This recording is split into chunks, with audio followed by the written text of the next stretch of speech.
اگلا سوال ہے، عوام میں یہ بات مشہور ہے کہ جس نے ایک دفعہ بھی کلمہ پڑھ لیا یا مرتے وقت پڑھ لیا تو سیدھا جنت میں جائے گا، کیا یہ درست ہے؟ تو اڈی عقل مندی ہے کہ انج ہوئے گا؟ یہ جو لوگ سوال لکھ کے بھیجتے ہیں وہ بھی ذرا اپنی عقل استعمال کریں نا، کہ کیا اتنی سستی جنت بک رہی ہے؟ جامعہ ترمذی میں حدیث ہے، سیدنا عثمان غنی رضی اللہ تعالیٰ عنہ جب بھی قبرستان جاتے اتنا روتے کہ داڑھی آنسوؤں سے تر ہو جاتی۔ لوگ پوچھتے کیا معاملہ ہے؟ انہوں نے کہا میں نے خود نبی علیہ السلام سے سنا ہے کہ آخرت کی منزلوں میں سے پہلی منزل قبر ہے، جس کی یہ منزل صحیح ہوئی اس کی اگلی منزلیں آسان ہو جائیں گی، اور جو اس منزل میں پھنس گیا اگلی منزلیں اس کے لیے مشکل در مشکل ہو جائیں گی۔ یہ کون کہہ رہا ہے؟ سیدنا عثمان۔ سیدنا عثمان وہ ہیں جن کو 3 موقعوں پہ جنت کی بشارت ملی ہوئی ہے، اور نبی علیہ السلام کی طرف سے۔ ایک دفعہ جب مسجد نبوی کی توسیع کے لیے زمین وقف کی، دوسری دفعہ جب مسلمانوں کے لیے کنواں وقف کیا، اور تیسری دفعہ غزوہ تبوک کے موقع پر جب 700 اونٹ مال کے لدے ہوئے اللہ کی راہ میں خیرات کی۔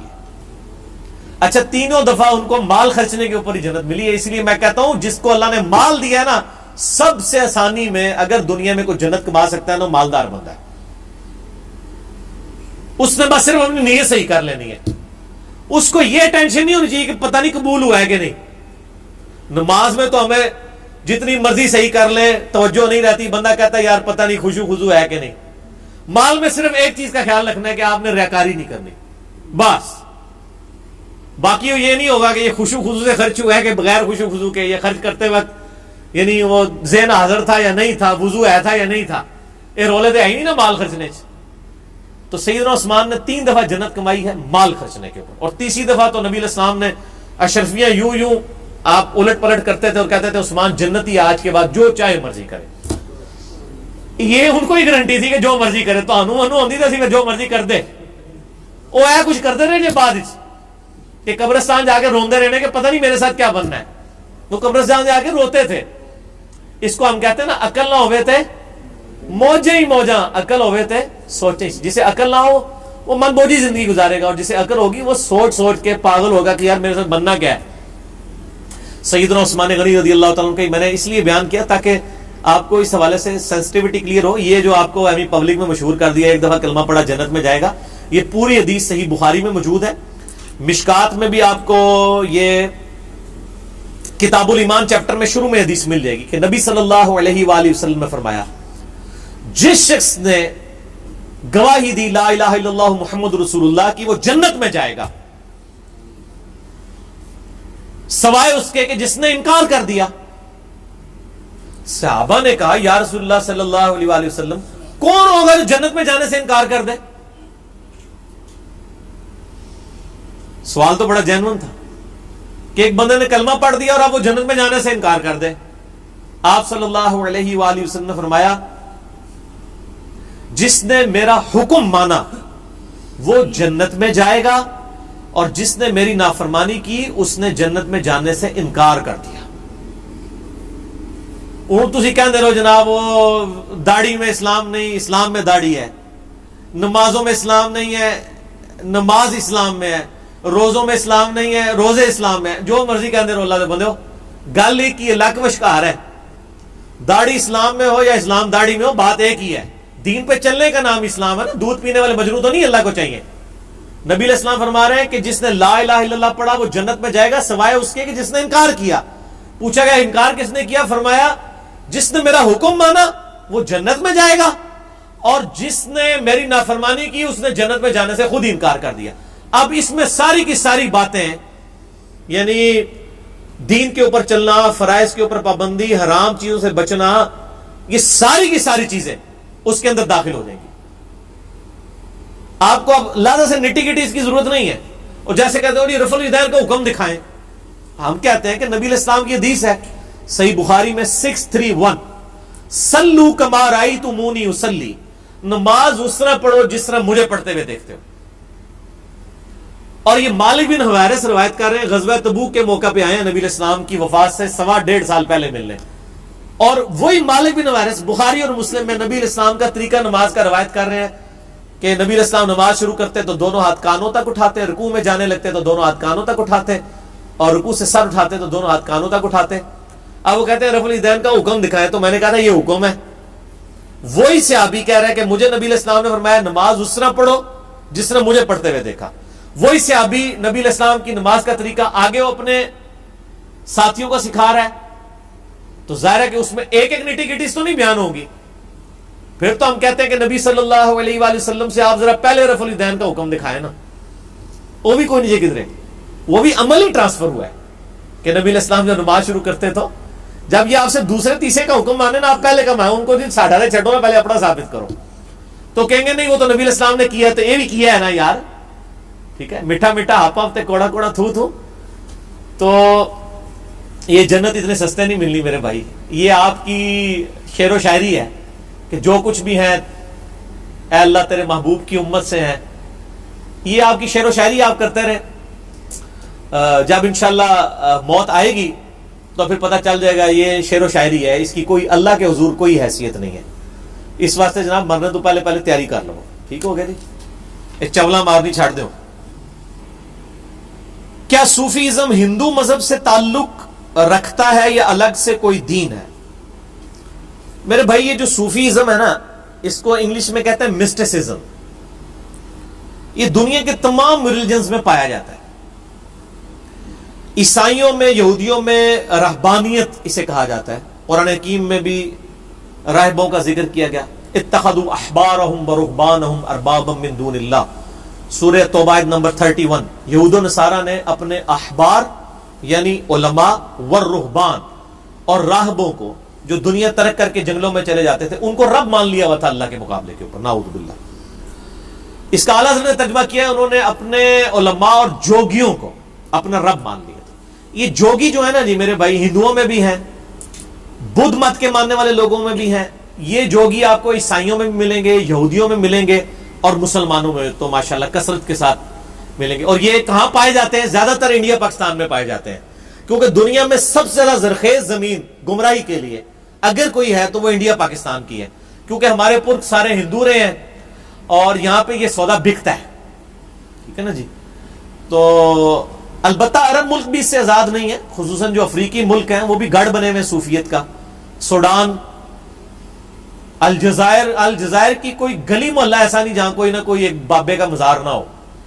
وہاں پہ بھی یعنی ایک اثرات رہے ہیں نا اس حوالے سے. تو یہ جو صوفیزم ہے جس کو مسٹسزم کہتے ہیں، یہ ہر دین کے اندر ایک طریقہ اڈاپٹ کیا گیا اللہ تعالیٰ تک پہنچنے کا اپنی مرضی کے مطابق، لیکن اسلام نے کبھی اسے انڈورس نہیں کیا. سورۃ الحدید میں بھی اس کی مذمت آئی، بخاری مسلم کی درجنوں احادیث میں ان چیزوں کی مذمت آئی ہے، ترک دنیا کی.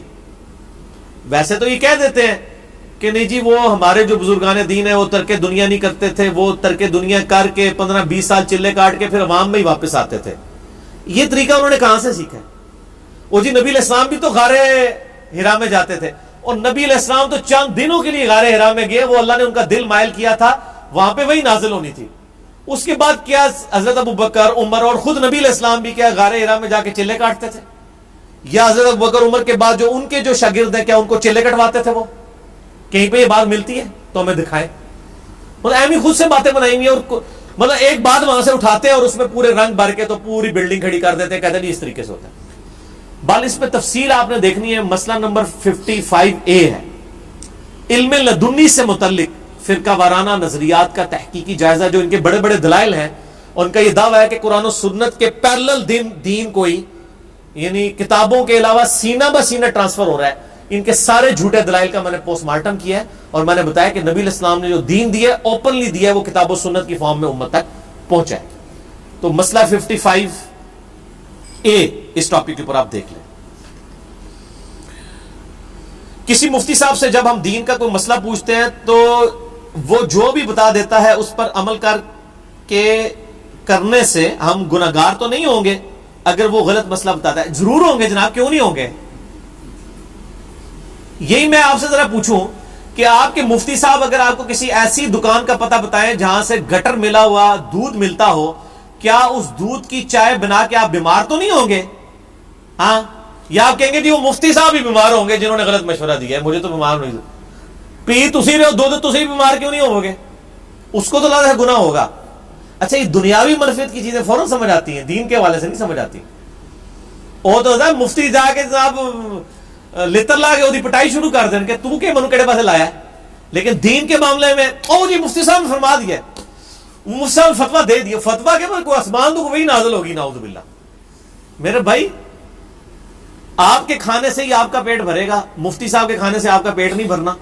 اسی طریقے سے جو برائی مفتی صاحب نے آپ کو سجیسٹ کی ہے, آپ نے اگر بغیر تحقیق کے اس کے پیچھے چلے اس کا وبال آپ پر ہوگا. ورنہ تو دنیا میں اکثر لوگ تو فالو ہی کر رہے ہیں لوگوں کو, ان کے پاس تو بڑا اچھا لیم ایکسکیوز ہوگا.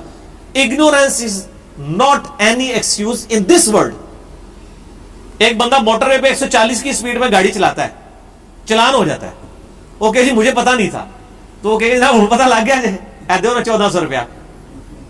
وہ کہے گا جی اونٹ چھوڑ دے, وہ کہے گا نہیں یار آپ اگر موٹر وے پہ آئے تھے تو موٹر وے کے قوانین تو آپ کو سیکھنے تھے نا. اسی طریقے سے ایک بندہ اللہ نے پیدا کیا ہے, اس نے علم دین حاصل نہیں کرنا, اور پھر کمپیریٹو اسٹڈی کیا اس نے نہیں کرنی. ایک بچے کو اسکول میں داخل کرنا ہونا 50 بندوں سے مشورہ کرتے ہیں, اور دین کے لیے جو محلے کی مسجد ہے ادھر ہی وہ اسی کے پیچھے چلنا شروع کر دیتے ہیں, چاہے اس کو 50 بندے سمجھائیں بھی کہ یار غلط کر رہے ہو پھر بھی نہیں مانتے. اور دنیاوی معاملے میں اکثر مثال دیتا ہوں, آپ موٹر بائک پہ دن کے وقت ہیڈ لائٹ آن کر کے ذرا جائیں, 50 بندے تو انجن کریں گے, آپ کو کسی پہ غصہ نہیں آئے گا کہ تم اینج کرو گے کہ منو کو اشارے کرنا پہ, آپ اس کو ایسے کریں گے ساتھ ہیڈ لائٹ. لیکن دین کا مسئلہ آپ کو کوئی بتا دے جو آپ کے فرقے سے ٹکراتا ہو, اور وہ آپ کو کوئی بندہ بتائے کہ میرے بھائی آپ اس طرح کر کے دوزخ میں جا رہے ہیں, آپ کی آخرت برباد ہو رہی ہے, ہیڈ لائٹ جلنے سے زیادہ بیٹری بیٹھ جائے گی نا, دنیا کا نقصان ہوگا, وہ بھی کوئی اتنا بڑا نقصان نہیں ہے, اس سے آپ کی آخرت برباد ہونے والی ہے, لیکن آپ سیکھ پا ہو جائیں گے. اور پھر آپ لوگوں کو کبھی یہ تانا دیں گے جی وہ گل ٹھیک ہے لیکن صحیح انداز نال نہیں انہیں سمجھائی گل, تو صحیح انداز سے اگر نہیں سمجھائی تو اس کا مطلب میں نے بات نہیں ماننی. یعنی اگر میں اناؤنسمنٹ کروں اپنے کسی جاننے والے کو 2-3 گالیاں نکال گا, فلانا ٹنگیا ادھر جا, گورنمنٹ نے اناؤنسمنٹ کی ہے کہ جو اس مسجد میں فجر کی نماز جماعت سے پڑھے گا تو اس کو 50,000 روپے چیک ملے گا, تو اس کو کیا گالی یاد رہے گی؟ او جناب مسکرایا گیا, بڑی مہربانی جناب, گال کر رہے تھے بھی مہربانی. لیکن دین کی بات آپ جتنے بھی میٹھے انداز میں بتائیں, چونکہ ان کے فرقے کے اور توہمات کے خلاف ہوتی ہے نا, وہ فوراً آپ کو کوئی نہ کوئی گلا شکوہ کر دیں گے. وہ اس لیے نہیں گلا شکوہ کر رہے ہوتے کہ وہ جینون ہوتا ہے, وہ اس لیے کہ وہ بھاگنے کا راستہ تلاش کر رہے ہوتے ہیں. تو ان کے لیے پھر پھکی ہے. ان سے کہیں کہ اگر کوئی بریلوی ہے تو اس سے کہیں کہ ڈاکٹر جو مولانا طارق جمیل صاحب ہیں وہ تو بڑے میٹھے انداز میں توحید سمجھا رہے ہوتے ہیں, تو آپ لوگ یہ بزرگ بابوں کو پکارنا اور قبروں کو پکارنا کیوں نہیں چھوڑتے ہیں طارق جمیل صاحب کے میٹھے انداز کی وجہ سے؟ کہ چھوڑ دیتے ہیں؟ پھر انداز کا تو رول ہی کوئی نہیں, کبھی بھی نہیں چھوڑے, اس لیے کہ وہ اس چیز کو نہیں چھوڑنا چاہتے, اس کے اوپر اڑے ہوئے ہیں. یہ صرف ان کے لیم ایکسکیوزز ہوتے ہیں, اور یہ ایکسکیوزز جو ہیں یا یہ بہانے وہ اپنے آپ کو دھوکہ دے رہے ہیں میرے بھائی, کسی کو نہیں دے رہے. ایک بندہ خود اپنی اصلاح نہیں کرتا, اس نے میرا کیا نقصان کر دیا, مجھے تو ثواب مل گیا. میں نے اگر ایک بات کی 1000 بندوں نے سن لی, ان میں سے ایک بھی نہ عمل کرے, مجھے ثواب 1000 کا 1000 پورا ہے, اس کوئی کمی نہیں ہونی. اگر وہ عمل کرتا ہے اس کی اپنی مرضی ہے. تو یہ مفتی صاحب کے فتووں کے اوپر لائے نہ کریں, کمپیریٹو اسٹڈی کریں. اور اب آپ کے پاس تو بہانہ بھی کوئی نہیں, آپ یوٹیوب کے اوپر ایک مسئلہ لکھیں نا, رفع الیدین, تو 50 کلپ کھل جائیں گے آپ کو پہلے پیج کے اوپر, ویسے تو ہزاروں کھلیں گے.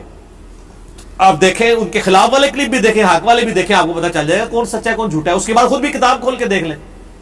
یہ نہ دیکھیں کہ جس کی داڑھی لمبی ہے یا جس نے پگڑی بڑی باندھی ہوئی ہے تو اس کی بات ذرا زیادہ وزنی ہوگی, اوزا جھوٹ ہی مار رہے ہوئے. خود بھی دلائل, مطلب یہ دین کو کیجول نہ لیں, سیریس.